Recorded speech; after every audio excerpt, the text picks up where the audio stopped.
Ariet Girgis is savagely murdered in her own home. It just seemed like all they went for was one purpose, was to murder our mom. Stabbed so violently, she's nearly decapitated. Cold-blooded killer. Ariet's two sons, Ryan, who actually escaped from the vicious intruders with his life, and his older brother, Richard, are questioned separately by police. I deserve that.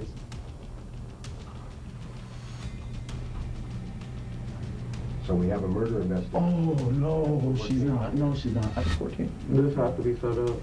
It has nothing to do with me. The broken-hearted brothers are cleared. Then Ryan shocks investigators when he tells them who he believes was behind their mother's murder.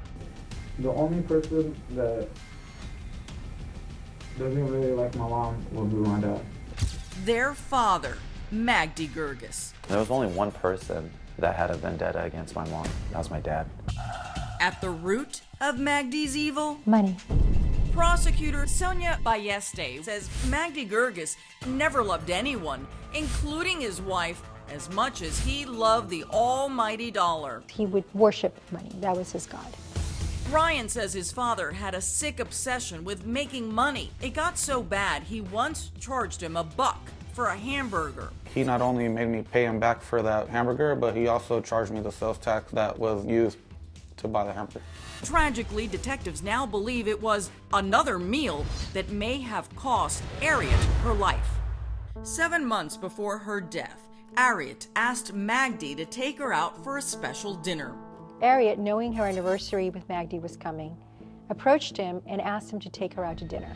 And this angered Magdi tremendously, and an argument ensued. And he decided to teach Ariet a lesson by punching her in the face, breaking her nose. Richard, who was in nursing school at the time, rushes his mother to the hospital. She was holding like an ice pack to her face, and her nose like still had blood like coming out. A nurse in the emergency room reports it to police, and Magdi is arrested and charged with domestic violence and assault. A restraining order is issued, and he's told to stay far away from Ariet. In fact, Magdi is forced to move out of the very house he had worked so hard to buy. So this is a home that he feels is completely his. He paid for it with his earnings, and there is no one who's going to keep him out of his house. His whole world was definitely, in his eyes at least, was about to come down.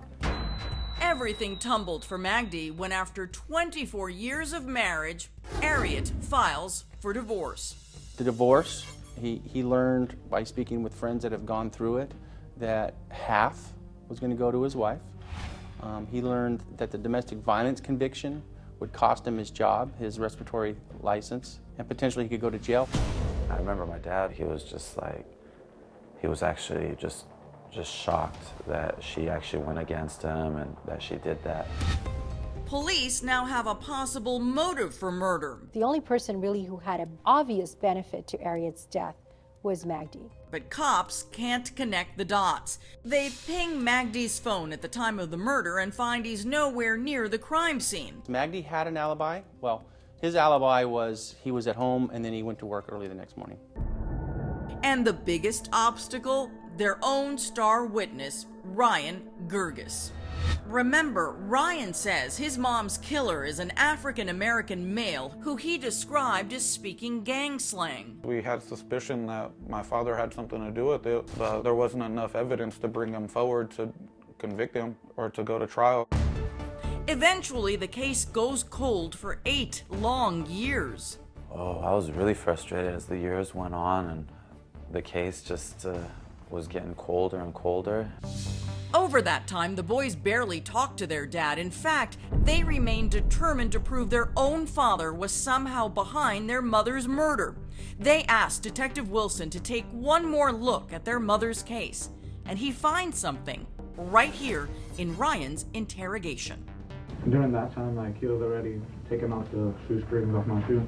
I noticed in Ryan's statement that he mentioned that one of the suspects took off their gloves when they were trying to pull a shoestring out of his shoe.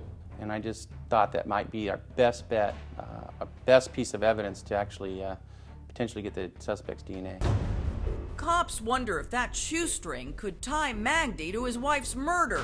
Detective Wilson sends it off for testing, and a month later, I got a call from the crime lab saying that they did find a foreign DNA profile, and they submitted through CODIS and they got a hit.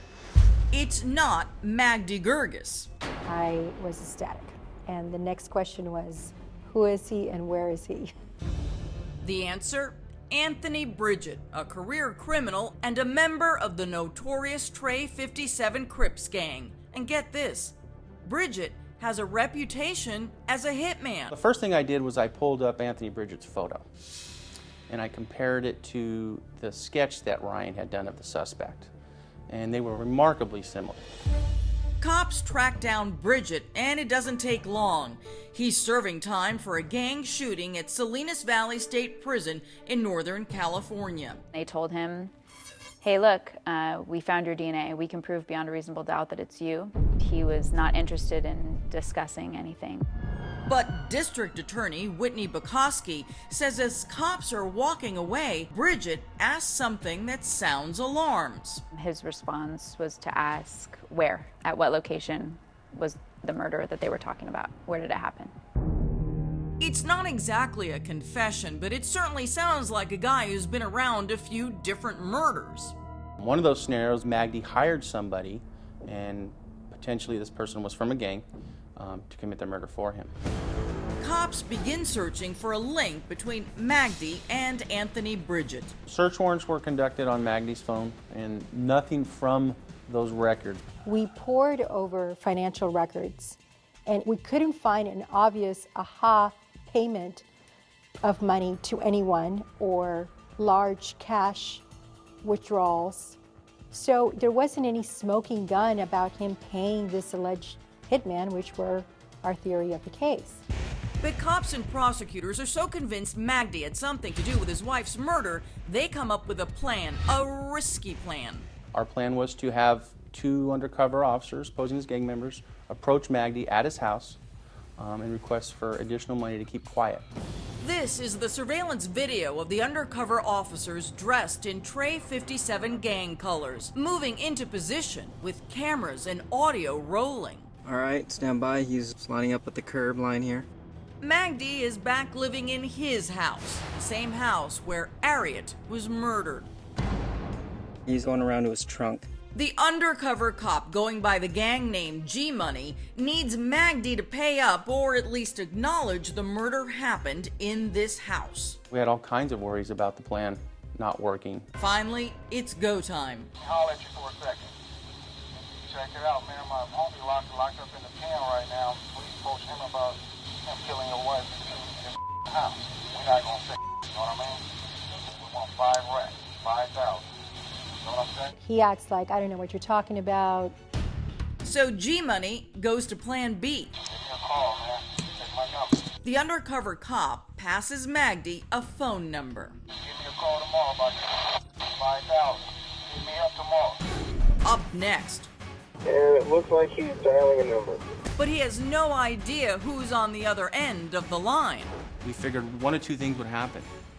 Magdi would pay these guys, or if he wasn't involved in the murder, report it to the police. That was his Achilles. He had already established that the plan now, instead of fixing things with my mom, was going to be to try to get rid of her.